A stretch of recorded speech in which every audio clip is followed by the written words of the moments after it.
My stepmom manipulated my dad and stole my inheritance. I don't know how to move forward. I've been holding on to this for a while now, and I'm hoping that writing it out will help me process everything. It's a long story, so bear with me. To give some background, my mom passed away when I was just 7 years old. It was just me and my dad after that, and we were incredibly close. He was my rock, and we did everything together. Losing my mom was tough, but my dad did his best to fill that void and make sure I felt loved and supported.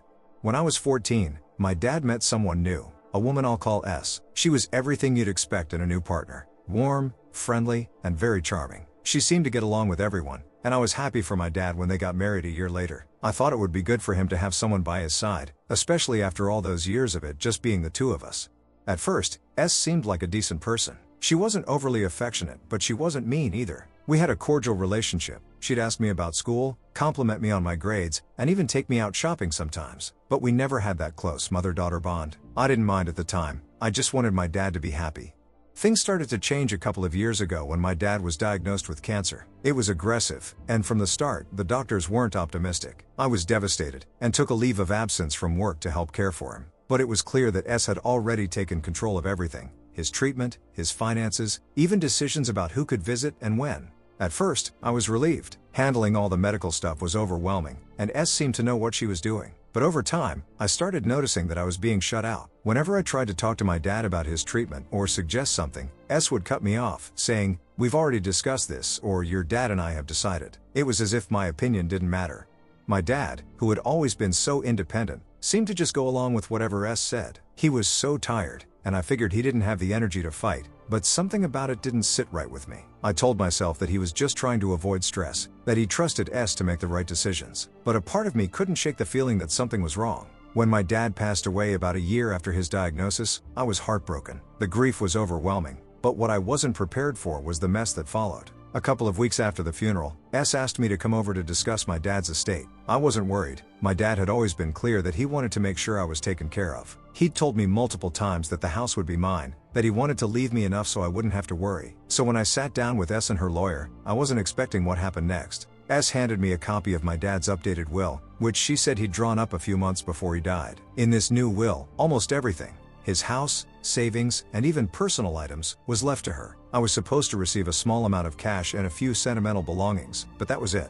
I felt like the ground had been ripped out from under me. This wasn't what my dad would have wanted. He'd been so clear about wanting to make sure I was provided for. The idea that he would change his mind, especially when he knew how much losing him would already disrupt my life, didn't make any sense. S sat there, calm and collected, as she explained that my dad wanted to ensure she was taken care of after he was gone, and that I was young and would make my own way. I felt like I'd been punched in the gut, but more than that, I felt betrayed. I knew I couldn't just accept this will at face value. I hired a lawyer and decided to contest the will. I was determined to prove that S had manipulated my dad, that this wasn't what he wanted. I went through old documents, emails, and anything I could find to show what my dad's real intentions were. That's when I noticed something odd. The signature on the updated will didn't look right. It was shaky, not like my dad's usual signature. I thought I had something, so I took the will to a handwriting expert, who confirmed that the signature might not be authentic. Armed with this information, I confronted S, expecting her to deny everything. But instead, she just smirked at me. "I knew you'd cause trouble," she said with an air of smugness. "But it doesn't matter. Your dad trusted me, and he made sure I was taken care of. You need to accept that." Her confidence was terrifying. For a moment, I doubted myself. What if I couldn't prove she was lying? What if the court sided with her? The thought of losing everything my dad had worked for to this woman who had only been in our lives for a few years was unbearable. But I was determined to fight. The legal battle that followed was exhausting, both emotionally and financially. S had hired an expensive lawyer who seemed to know every trick in the book. They fought tooth and nail to keep control of the estate. There were times when I thought about giving up, but I knew I had to see this through. My dad wouldn't have wanted me to back down.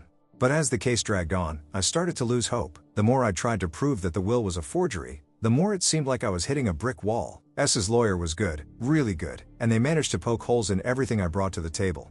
At one point, my lawyer suggested we settle, but I couldn't bring myself to do it. I wanted justice, not a compromise. I kept pushing forward, even as it became clear that things weren't going in my favor. Then, the day of the final court hearing arrived. I was nervous, but I still held on to a sliver of hope. But when the judge ruled in S's favor, it felt like my world had collapsed. The judge acknowledged that while the circumstances were unfortunate, there wasn't enough concrete evidence to prove that S had forged the will or coerced my dad. The updated will stood, and S walked away with everything. I was devastated. All those months of fighting, of digging through documents, of reliving my dad's last days, all for nothing. S had won. She got the house, the savings, and everything my dad had worked for. I was left with almost nothing. The aftermath was even worse than I imagined. S wasted no time moving back into the house that had been my childhood home, and I was forced to pack up my things and leave. I felt like I was being erased from my own life, like everything my dad had wanted for me was being taken away. I couldn't believe that this was happening. I was angry, heartbroken, and completely lost. How could the legal system fail me like this? How could someone so manipulative win? I've since tried to rebuild my life, but it's been hard. The financial strain of the legal battle left me struggling to get back on my feet, and the emotional toll has been even worse. I've started seeing a therapist, which has helped a little, but I'm still haunted by the feeling that I let my dad down. I don't know where S is now, and honestly, I don't care. She got what she wanted, and I hope it brings her the happiness she's so desperate for. As for me, I'm trying to move on, but it's hard. The grief of losing my dad has been compounded by the betrayal I feel, and it's going to take a long time to heal. If there's anything I've learned from this experience, it's that sometimes, the people you think you can trust turn out to be the ones who hurt you the most. But I've also learned that I'm stronger than I thought. Even though I lost the legal battle, I didn't back down, and I fought for what I believed was right. I'm not sure where I go from here, but I'm taking it one day at a time. I know my dad would want me to keep going, to find happiness again, even if it's in a way I never expected. Thanks for reading, and if anyone has advice on how to move forward from something like this, I'm all ears.